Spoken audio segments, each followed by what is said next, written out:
Me not na me say. Nya ba o me choice ni napo. But a force. Force if you mention a force if you can Japan. It is the lunch no mo ye me dan Kumasi no. Sa lunch no. Omi lunch e de ti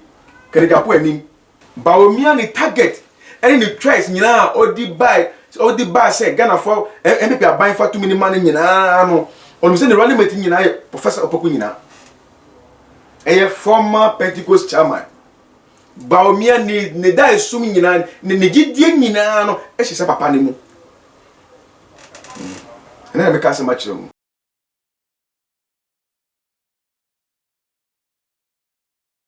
Do you want to buy a house? Then your worries are over. For sale. Mewasem Debbie Demao. Yes, it's for sale. It's a 5-bedroom gated houses with a beautiful view and serene. All for sale. A dining in our Tantra Hills estate. Into Wahibia Freying. They're very affordable. You can simply call us on 050-338-7037. Ebushama akwaba eba tuma GH. Best say when you first time I do video to already ma subscribe my page we name me Adomane so. Send me upload bia so na unsa ebetumi aka. Amafo ma Dr. Baumia pressure for months now say oyi ne running mate enchire na ampanyampa wetumi gi ne running mate Dr. Opoku Prempeh. Oyi ne wie ye ne first day a omuyi ni pi ye campaign kakra omuyi ye asemba akopa na po kan ya magana for say no napo the wrong person for Dr. Baumia na say napo ne be konkwan dia Ghana for bufu all because say say napo nim hawa ye kasa dia na okaye de okaye na ne say or the aban we compare aban bi etwemu aban we the best aban a abono modern wetimi a promote Ghana amafo say Dr. Oboa. I said that or say yeah the aban we compare Kwame Nkrumah aban we abono modern Krabot and Kwame Nkrumah when we say a common de Ghana for a war rating adi bia obeke bia no they want to use it as a medium of campaigning ama Dr. Opoku Prempeh samba out abeka say ne nsem okan na manfo anhyeda anti ne nsem na se ama ode mu nchiremu aba ne nchiremu ode ba yen so amafo say no nchiremu no ankoye Odifo 99 chairman Never call about too much GH. Majoso. Yeah, number one point. Ejana da Roma. Good. I answer Boko. That is to us. Odifo. Yes sir. The way I'm on for a bashi Dr. Opoku Prempeh. Who is say?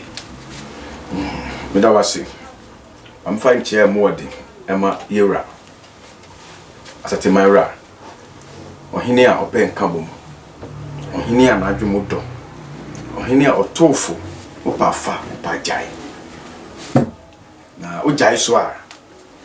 Ne futu no de be mo no so no. But e ya ba aba wo mu a wo de bo bra amasa nyina betew nka. Okay.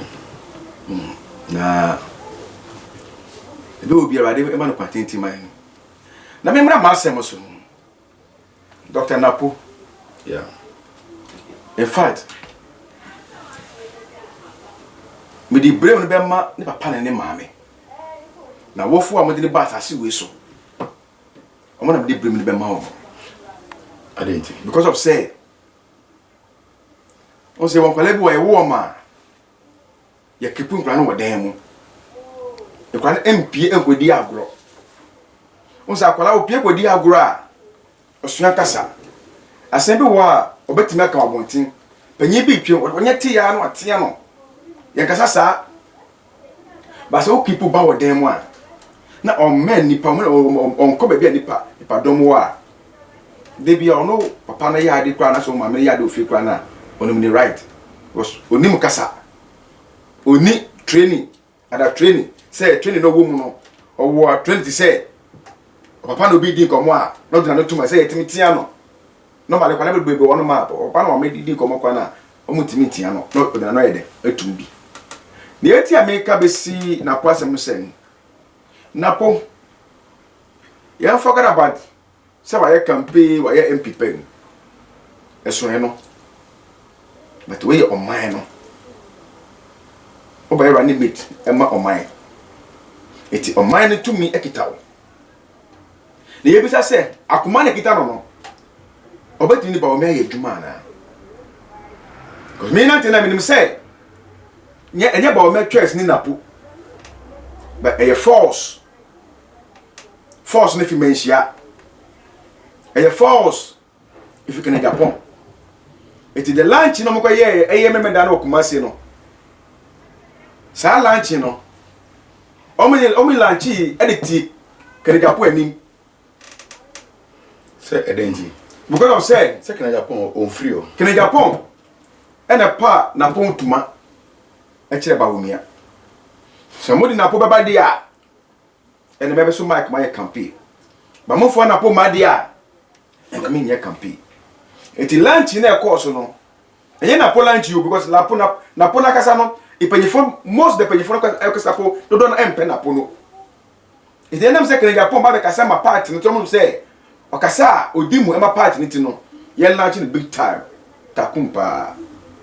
na ma ni big time takum ba na po na ni refi se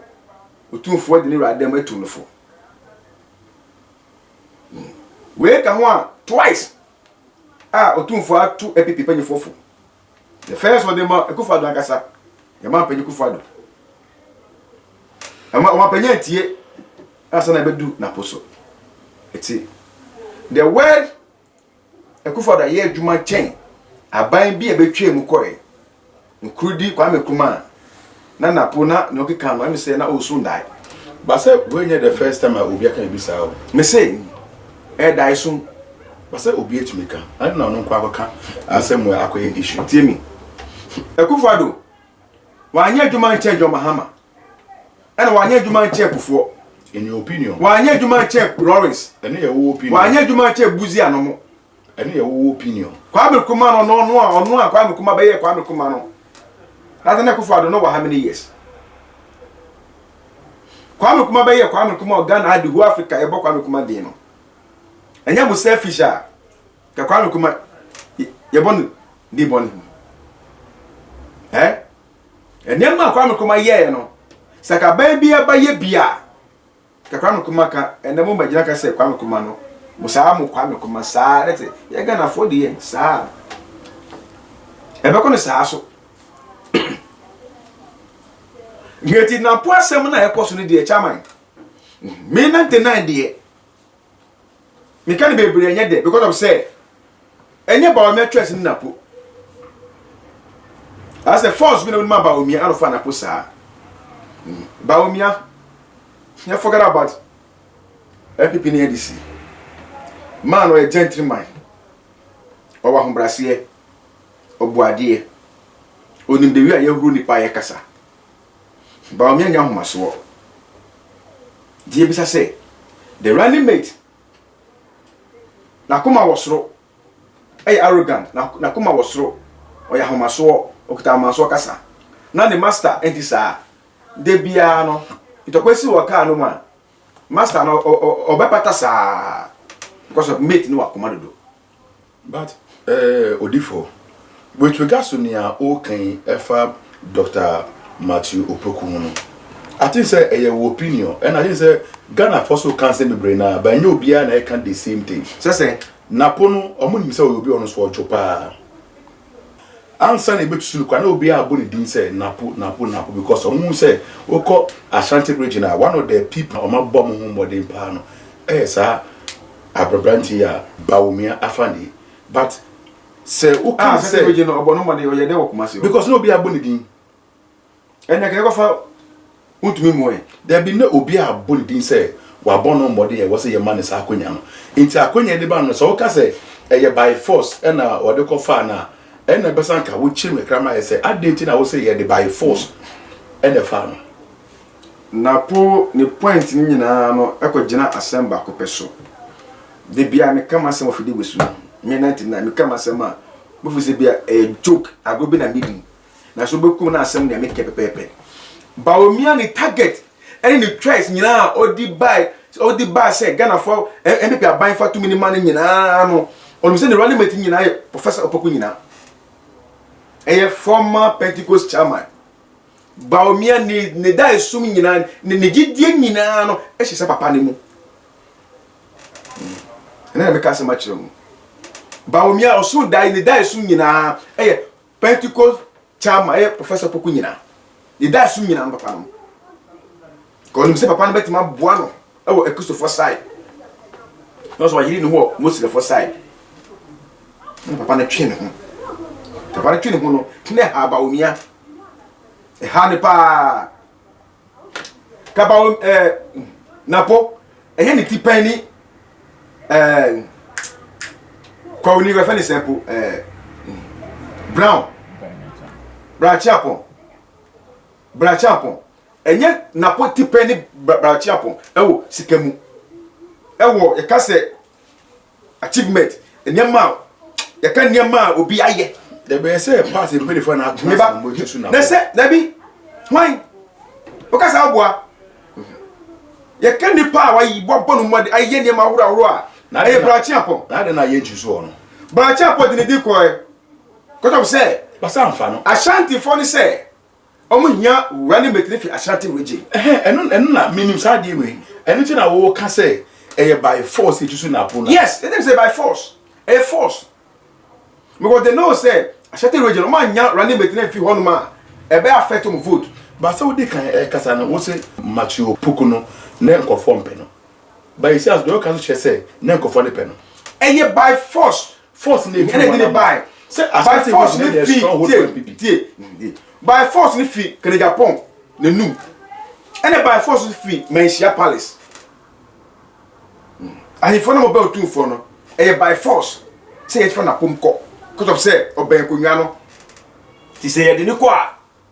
bi be fi ni mu eden aba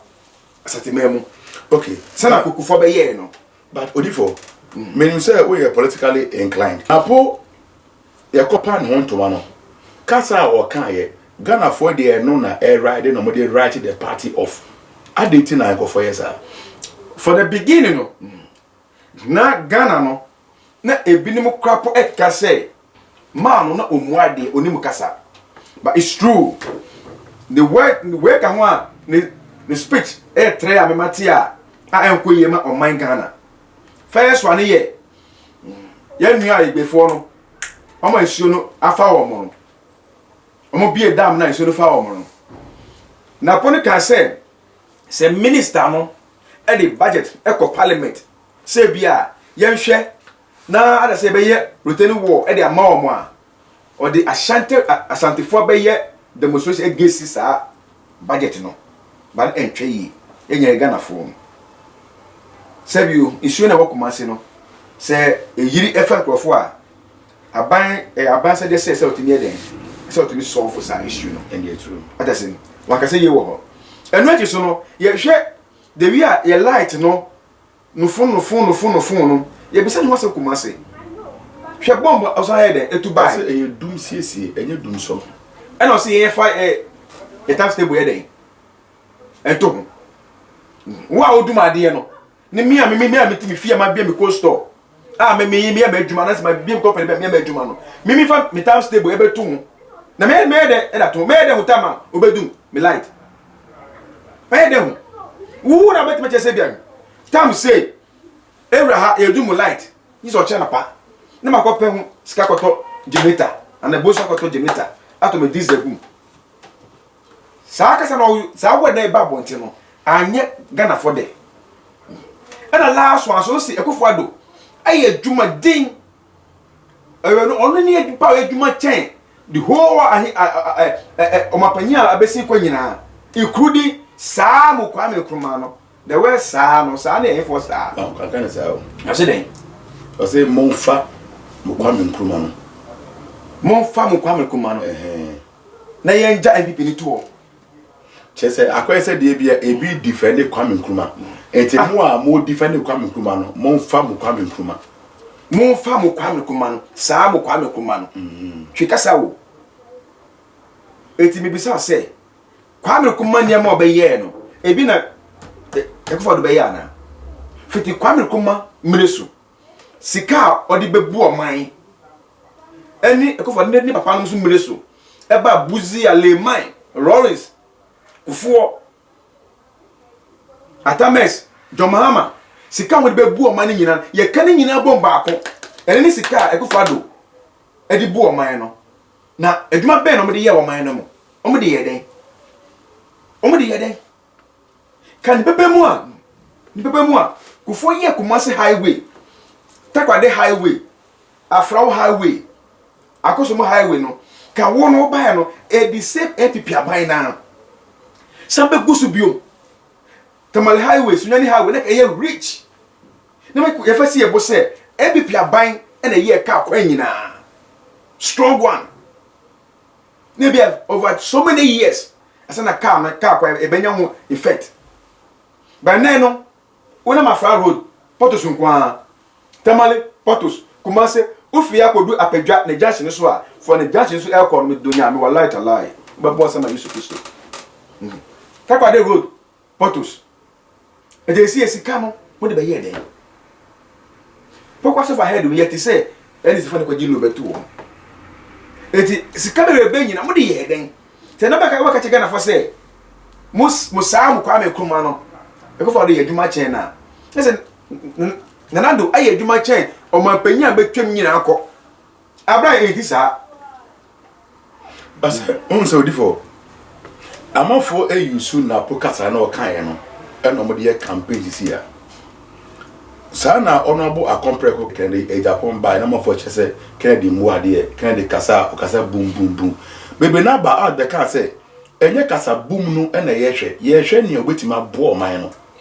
sisi ano Ghanaians no longer concerned about the obebu o man no nemu they are concerned about the obe respect o because Captain Smart can be say Machopoku prepare by na man form pay because omum say no dey obetima expose aban no proye bi e wo ne sike bi omudi e bia no Machopoku di oba obetimi expose omo ntia na omom pe no na isi ano are we to leave all these things behind and focus on kasa na so bi mu ade a Otimi endi on my so. Yeah.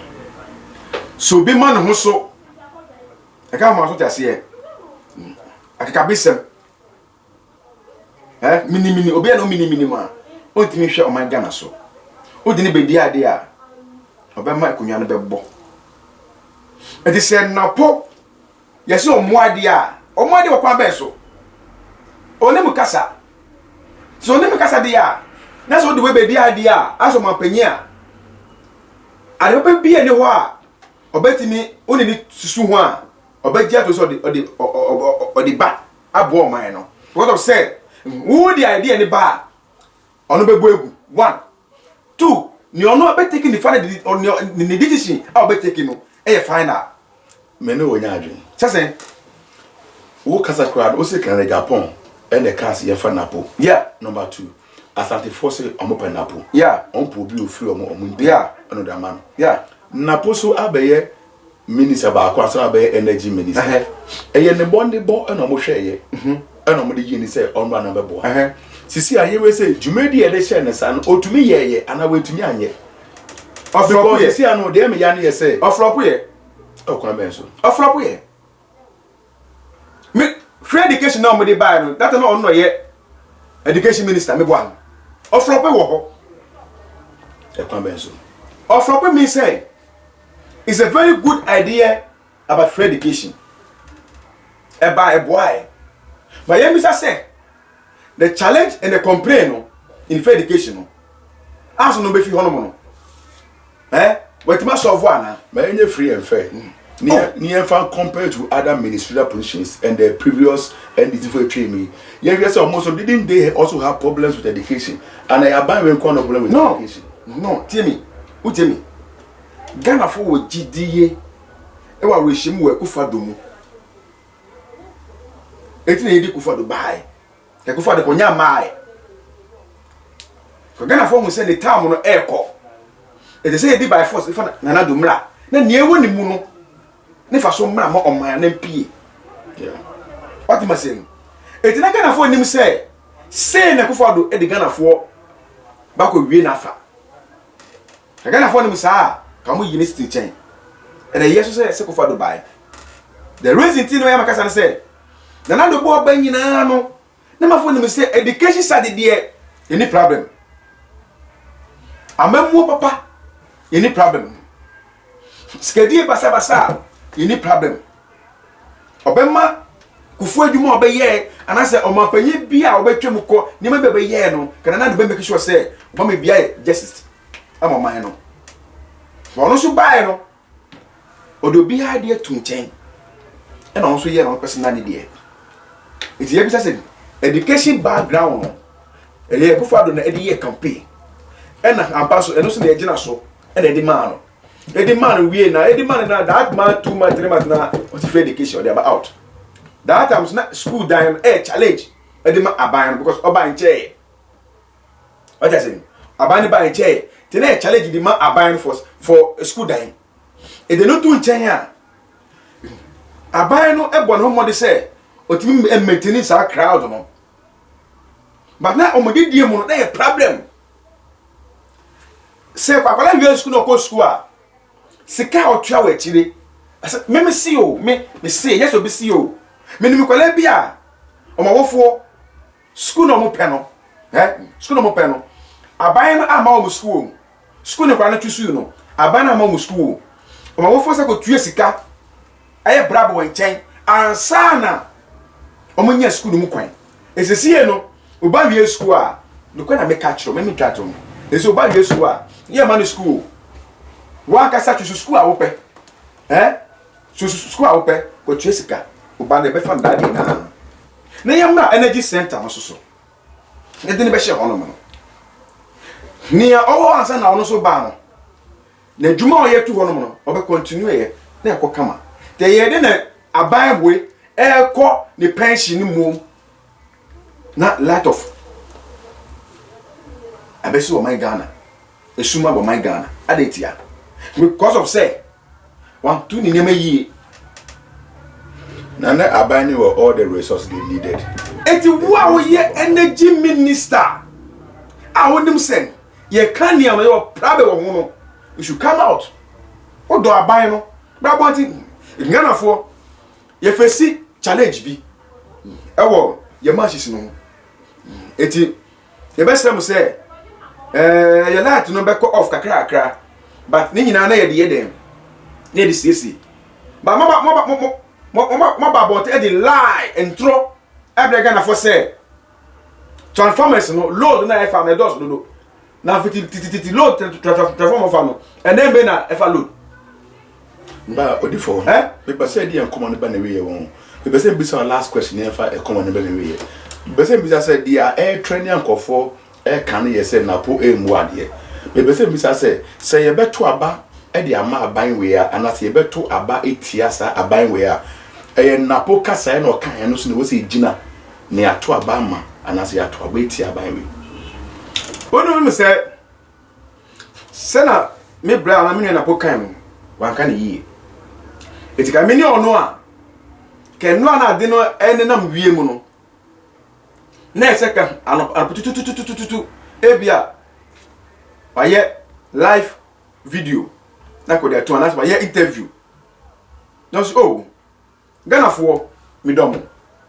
do bia sana otumfo eto mefo amafo se me ya hantan nsina me nya hantan me srem eye campaign eni je broso ena makasa na eden epie bai mu fa ncheme na nya sana me subantie simple tietia kaya wie asam no nyina but na kwa ba out wa ma out ye baba ni kasa mafo ni kasa ono akasa ba out tie kan nya sana o pa arrogant wom nyabotre mana na de na me kasa arrogant wom ultima ba director mark say o kanu cry yeso mu ade na o twa ntwa na ye bon se mama debi so se nya sana o pa debi asa video no pemu kasa o me nua no mo sana mo dwen no enye sa na tie mesre mo fa cheme eye politics asa we kum asem no ba say o challenge ya let them say you know you're right akwa bia me defend no court o go jina court wo a ni o go wi ade no kwa say we dibim na wo a wo du sika koto ade no wo si wo di fo e na judge ni bi say asem na oka wonu asem oka o say my lord I'm not my right Odifo and the judge say you know you're right it is that person no na judge keche men tie papa ne kan o say I so makoto niam back boys amko boy amusa niam no he say kono ade eti ya cho no so aka ho eti boy no ko boy sa niam no ono so judge keche say men kan ne papa ne kan no kan ya wunim o say my lord ono so say Odifo and judge is in say gba we and say her next person ono so this capital I don't know or see only there we dey bim ono ni akrofo na kwa e ba ko so mo dey bim say see e be wie case we say mo amosi mo dey bim ni nyina no den bail ni pa tutu e be ganati wo say I know my right no concern one 3 months na bra I know my right e bi ni I know my right jintu me say we defo Gana for chaso ye can 2 days per atwa chama na me go timase but say who pray say you know you're right who just speak koto na say koto ko bi as my money wo is one prison but na wo ko o maybe e do me pa chew na Gana for fa the phone so chemo na mia o ma bo te ke Gana for say Gana for e say wan ka say yi na me kan man kan ye mo fa chemi e ye ni je boro so e ye politics mo nyina mo die ne me so me die ne mo mutimi empa mo efi Gana ha eye kasa o ka wi a ya ntro gu achi e say next o kasa o be hu de wi a mo fa so ka wasema e ko for how ye de emre wo yes but o jump fa ko say you know you're right I know my right o ka no kra na yeso mo ade o ya arrogant na o twa ntro na e bon sema o tu fa tofu wantie waso odin you don't respect o tu fo waso odin umo tu fo o tu fa tofu o si me de no me no ahye dem ma tu fo dem katie na naka ahini gaga na wo mu too much ahini gaga na wo ni mu too much ahini no so me fi menshia palace gaga oh ye titifo na asatifo no ye di space touch baako eti tu atale baako se na gina onama pipini so na ta na gina kama gaga e kwa so na onti brofo onti brofo Odifo Yakobo shira mo fa fa na ba tu Germany even community ba wo che mo am ben na po biam ka je say o me pa Gana for chew e chopa ye ntro gu ye chi simple because of say the see no pa ma kwa ti say CP before so adwa e bi obo CP person to ba my PPO because of say word wenti onto and this the first be just that we so e dey campaign most na mo so mo ka gu ko fa so no na ye board you no ko na akoye bibi e wo abade mo a bibi e wo da Yakobo shira no ka wo phone number ni fa 0550 50 1086 0550 50 10 86 0550 50 1086 ukata semo adwuma sem ubibia 99 kom share no nyame dia cheme da dome enye no mudwa me be dwa me no wa ha me be dwa me num enkyerɛw wodi picture ba wo so na maka hita sama kyerɛw Yakobo maya e be se share idamase